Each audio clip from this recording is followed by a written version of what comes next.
Hindi ka pa nasanay, Argon. Palagi namang may nakaabang na panganib. Kaya nga ako nandito para panatiliin ang kapayapaan sa mundo ng mga tao.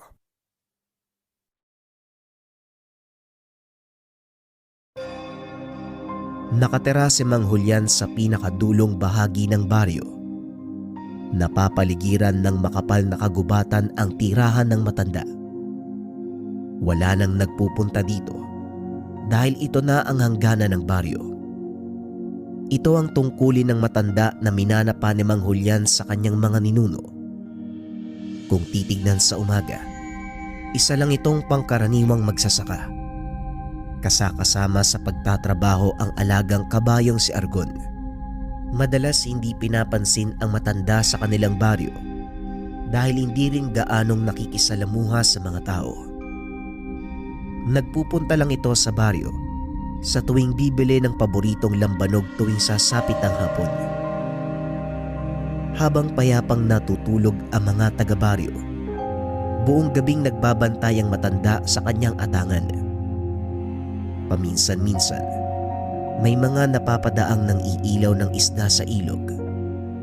Nagtataka ang mga ito kung bakit halos gabi-gabi nakikita nila sa ganung kalagayan ang matanda.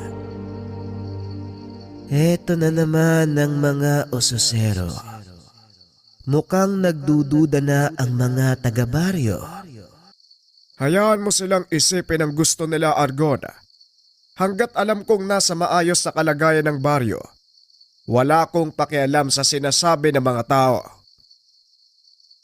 Habang nag-uusap, nakarinig ng malakas sa sigawan ng dalawa na tila ba nagmumula sa kakahuyan. Naloko na. Hindi basta-basta ang sigaw na yon. Halika na, bago pa mahuli ang lahat. Ang mabuti pa sumakay na ako sa likuran mo nang mabilis tayong makarating.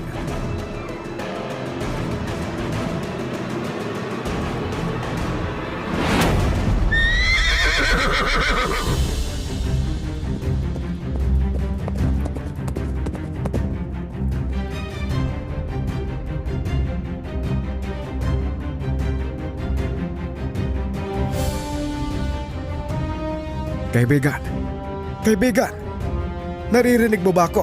Gumising ka! Wala na sila. Tila sinipsip ang kaluluwa ng mga taong yan. Isang nilalang lang ang gumagawa ng ganito.